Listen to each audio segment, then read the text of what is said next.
दिल्ली से इस वक्त की बड़ी खबर, संजय झा को बड़ी जिम्मेदारी दी गई है। जेडीयू के कार्यकारी अध्यक्ष बनाए गए हैं संजय झा।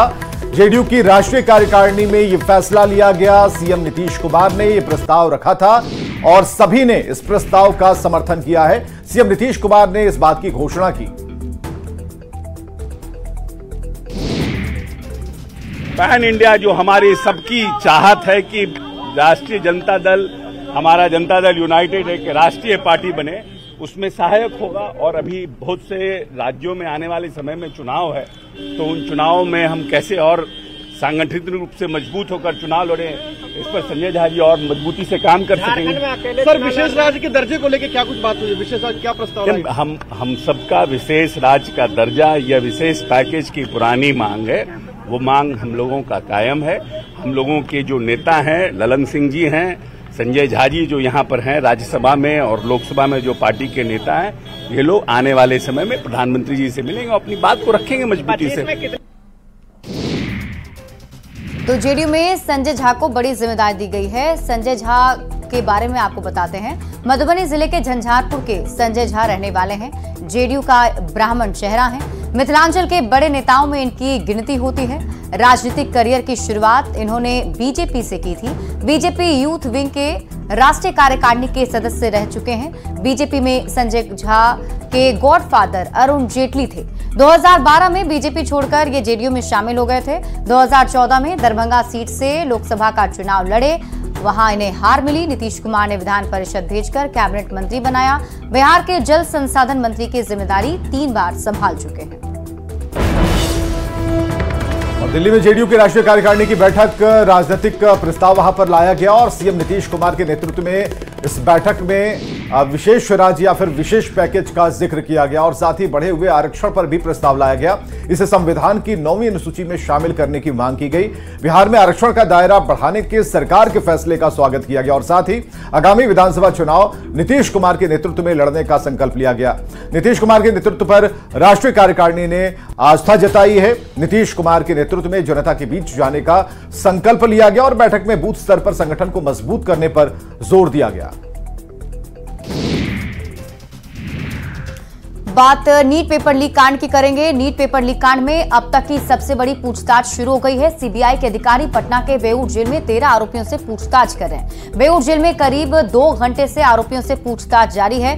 आरोपियों से वकील की मौजूदगी में ही पूछताछ हो रही है। जिन लोगों से पूछताछ की जा रही है उसमें सिकंदर कुमार यादवेंदु, अमित आनंद और नीतीश कुमार का नाम शामिल है।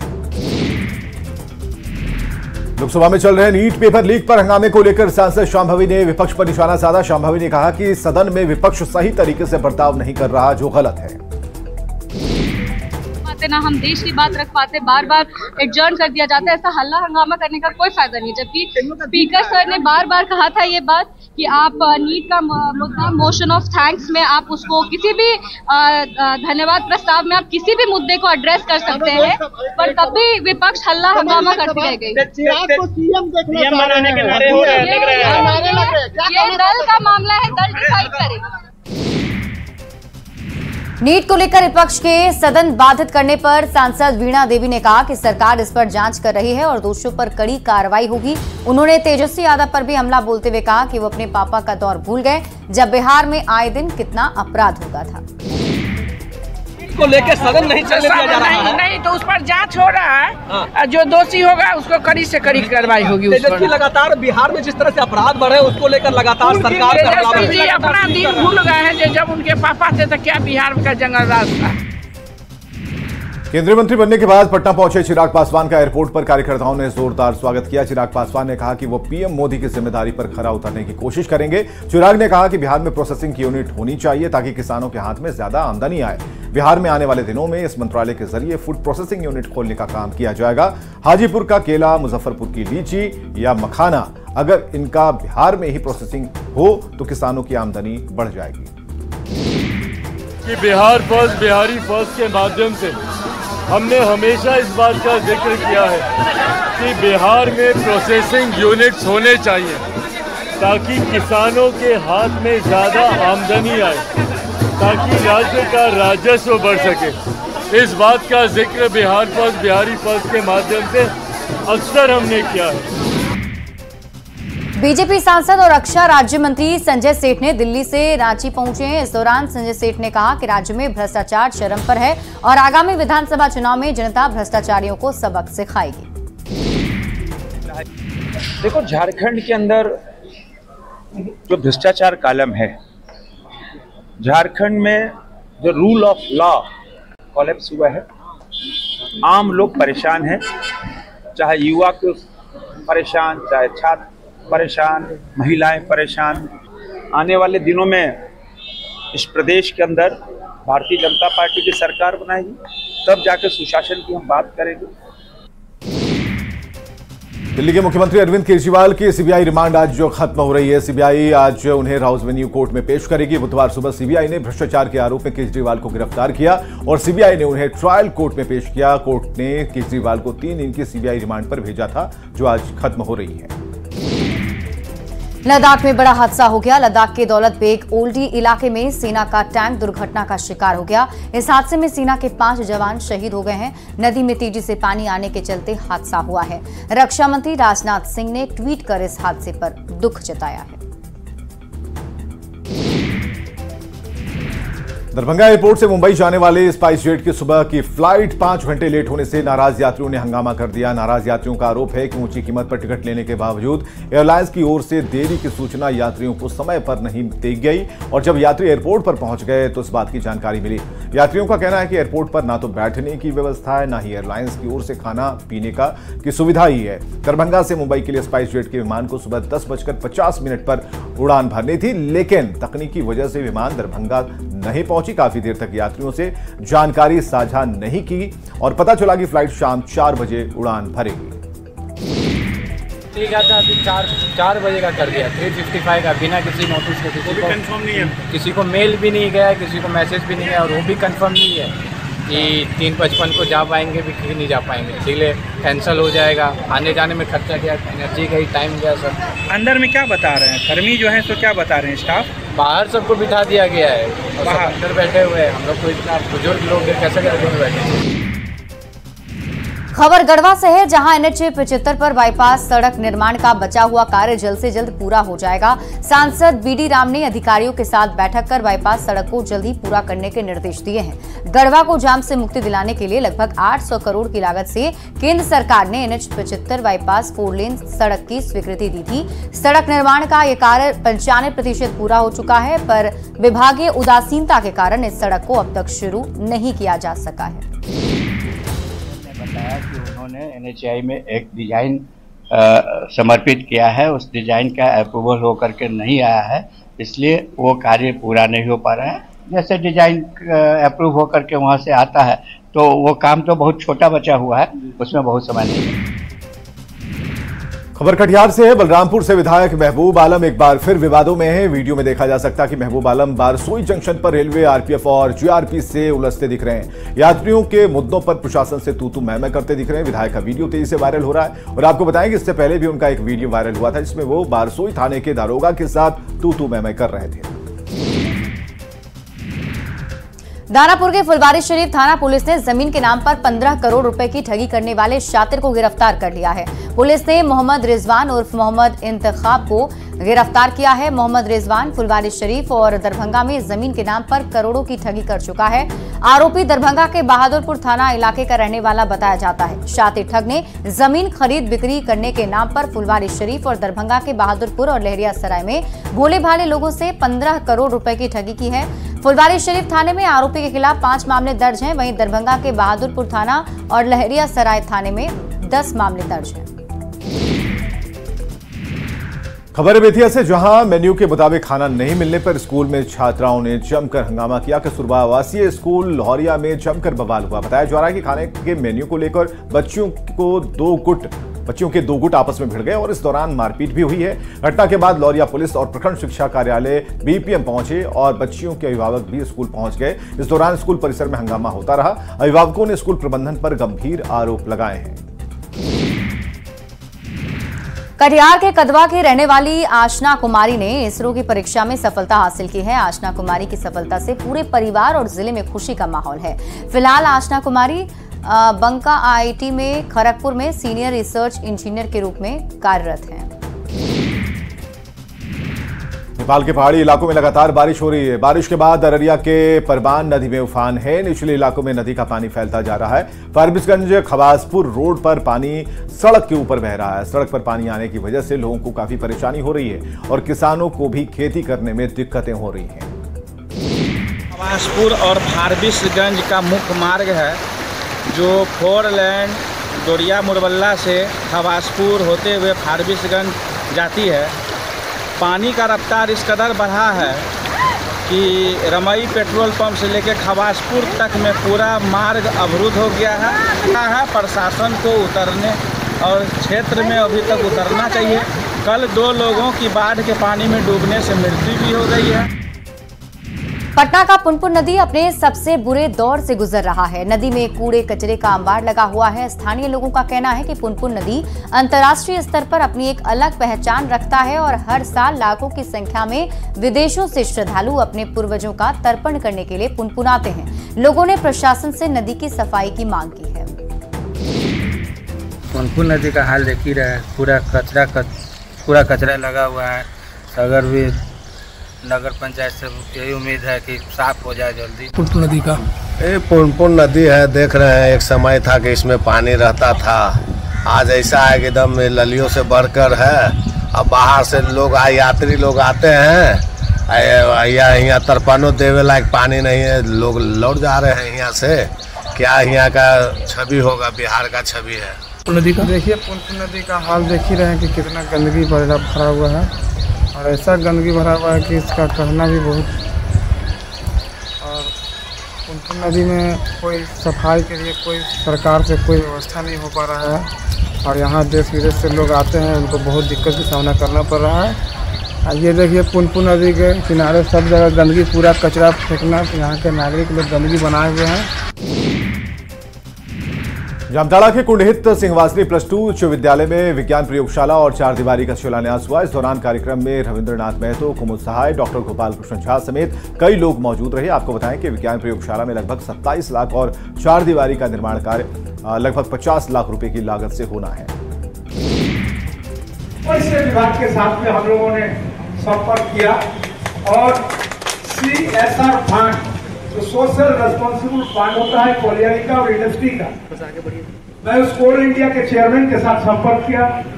संयोग से उनका जो हेड ऑफिस है वहां भी मुझे जाना पड़ा। इस इकट्ठे होने के पीछे के कारण हमारे अध्यक्ष महोदय ही हैं, जिन्होंने इसके पीछे लगकर यहाँ पे बाउंड्री बनाने के लिए लगातार हमें निर्देश किया और अनुरोध भी किया कि इसे जल्दी से जल्दी कराया जाए।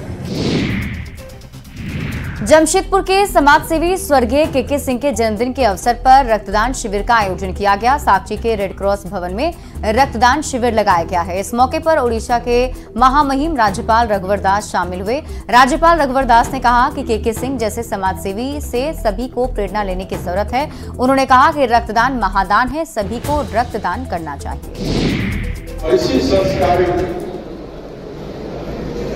होने के कारण स्वर्गीय के सिंह जी ने भी सबको ये संदेश दिया, हम जरूर मानव जन्म में जन्म लिए, अपनी परिवार की चिंता जरूर करें, लेकिन परिवार की चिंता के साथ साथ समाज की भी चिंता करें। जैसा आप जानते हैं कि हमारे सौभाग्य से मैं उनका पुत्र हूँ। स्वर्गीय के सिंह एक बहुत ही महान व्यक्तित्व थे और समाज सेवा के क्षेत्र में उनकी इस पूरे शहर के, पूरे झारखंड के कॉन्टेक्स्ट में, बल्कि बिहार के कॉन्टेक्स्ट में भी बहुत बड़ा नाम था उनका।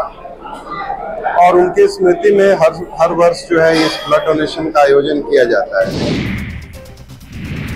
गोड्डा के महागामा के सामुदायिक स्वास्थ्य केंद्र का जब गजब इलाज व्यवस्था सुर्खियों में है। आपको बताएं कि एक युवक 2 ऑटो की टक्कर में बुरी तरह से घायल हो गया। इसके बाद स्थानीय लोगों ने घायल युवक को इलाज के लिए महागामा अस्पताल पहुंचाया। अस्पताल में पैर में चोट लगे व्यक्ति की पैंट के ऊपर से ही मरहम पट्टी कर दी गई। आनंद फानन में सदर अस्पताल उसे रेफर किया गया और ये अंतरंग इलाज को देखकर सदर अस्पताल कर्मियों के होश उड़ गए। इसके बाद वीडियो और फोटो सोशल मीडिया पर तेजी से वायरल होने लगा। कोशिश देखा गया है, संबंधित जो है स्वास्थ्यकर्मी जो है उनसे स्पष्टीकरण की मांग की गई है। मेरे तरफ से उनसे पूछा भी गया, ये पता चला कि ये किन्होंने किया है, तो मैंने पूछा भी। तो पता चला कि कोई ब्लीडिंग नहीं हो रहा था, इसीलिए मतलब क्या कहते हैं पेशेंट को भेजने के लिए खाली सपोर्ट की जरूरत थी। इसका कुछ तरह से ड्रेसिंग मशीन दिया नहीं गया था। केचुआ चौक के पास बाइक से जा रहा था? नहीं, टेम्पू से आ रहा था। अच्छा, फिर टेम्पू से आने के बाद टेम्पो वाला दूसरे गाड़ी में तो गिर गया नीचे नहीं गिरा, गाड़ी ठोकते कोई बोलेरो था। रिम्स में बुनियादी सुविधाओं को लेकर दायर जनहित याचिका पर आज सुनवाई हुई। ज्योति शर्मा की ओर से दायर जनहित याचिका पर लगातार दूसरे दिन हुई सुनवाई में स्वास्थ्य विभाग के प्रधान सचिव और रिम्स के निदेशक दोनों कोर्ट में उपस्थित हुए। सुनवाई के दौरान कोर्ट ने स्वास्थ्य विभाग और रिम्स प्रबंधन के बीच ईगो को खत्म करने की नसीहत दी और दोनों को शपथ पत्र दाखिल करने का निर्देश भी दिया। साथ ही रिम्स निदेशक ने कोर्ट को जानकारी देते हुए बताया कि रिम्स में निजी प्रैक्टिस करने वाले चिकित्सकों के खिलाफ शिकंजा कसने की कोशिश की जा रही है। सवाल जवाब किया गया जिसमें बहुत सारे डिस्कशन हुए, क्योंकि प्रिंसिपल सेक्रेटरी कोऑपरेटिव हैं, लेकिन वो भी अभी हाल ही इस डिपार्टमेंट में आए हैं और मैं भी अभी 4 महीने से ही आया हूं। तो ऑनरेबल कोर्ट ने ऑब्जर्व किया कि आप लोग म्यूचुअल डिस्कशन से प्रॉब्लम सॉल्व करिए। देश को सबसे ज्यादा राजस्व देने वाली धनबाद रेल मंडल को करीब 150 करोड़ रुपए का आधुनिक रेल ग्राइंडिंग मशीन मिला है। रेल पटरी में चिकनाहट आ जाने की वजह से हादसे की आशंका को देखते हुए रेलवे बोर्ड ने ईसीआर जोन को रेल ग्राइंडिंग मशीन उपलब्ध करा दी है। आपको बताएं कि रेल ग्राइंडिंग मशीन पटरियों को खुरदरा बनाने का काम करती है, जिससे कि पटरियों की चिकनाहट दूर की जा सके, दुर्घटना की बढ़ती हुई आशंका को कम किया जा सके। मशीन जो है इसका नाम है आरजीएम रेल ग्राइंडिंग मशीन। ये 03 नंबर है इसका। ये मशीन की कॉस्ट ऑलमोस्ट 150 करोड़ है और ये रेल सरफेस का ग्राइंडिंग करती है, जिससे कि हमारे जो सरफेस फ्लॉ हैं वो एलिमिनेट हो सके और रेल फ्रैक्चर्स को कम किया जा सके, और ये रेल व्हील इंटरेक्शन जो होता है उसको बेटर करती है। राज्य में रिम्स की व्यवस्था पर आए दिन सवालिया निशान खड़े होते रहते हैं। अस्पताल का हाल बेहाल है, जिससे मरीजों को काफी परेशानियों का सामना करना पड़ता है। मरीजों पर टूटी हुई लोहे की सीढ़ियों का खतरा मंडरा रहा है, तो साथ ही गंदगी से भी मरीज परेशान है।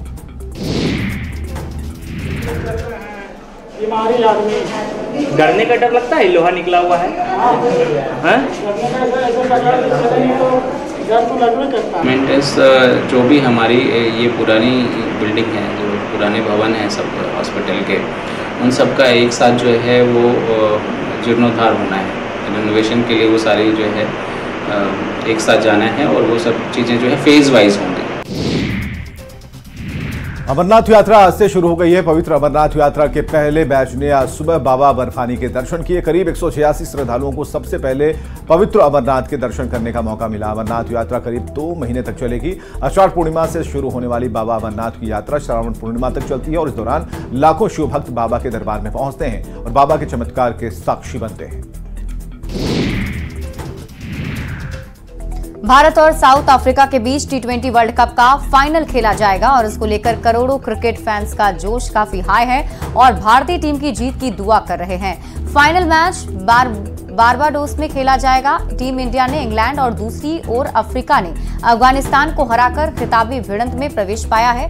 बता दें कि इससे पहले भारत ने 2007 में पाकिस्तान को हराकर T20 वर्ल्ड कप जीता था और 2014 के फाइनल में भी जगह बनाई थी, जबकि साउथ अफ्रीका पहली बार किसी भी वर्ल्ड कप के फाइनल में पहुंचा है।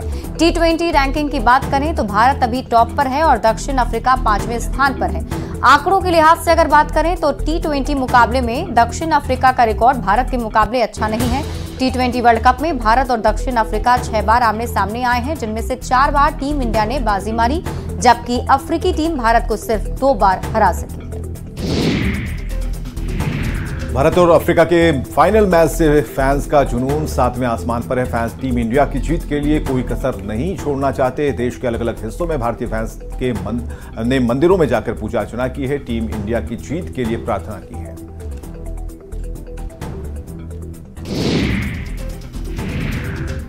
खबर पटना सिटी से है, जहां बीएनआर ट्रेनिंग स्कूल के पास आपसी रंजिश में बाइक सवार हथियारबंद अपराधियों ने युवक के दोनों पैर में गोली मार दी। अपराधियों ने युवक मोनू कुमार पर गोली चलाने के बाद कई राउंड हवाई फायरिंग की है। घायल युवक को गंभीर हालत में एनएमसीएच में भर्ती कराया गया, जहां प्राथमिक इलाज के बाद उसे पीएमसीएच भेज दिया गया। पुलिस ने जल्दी अपराधियों की गिरफ्तारी का भरोसा दिलाया है।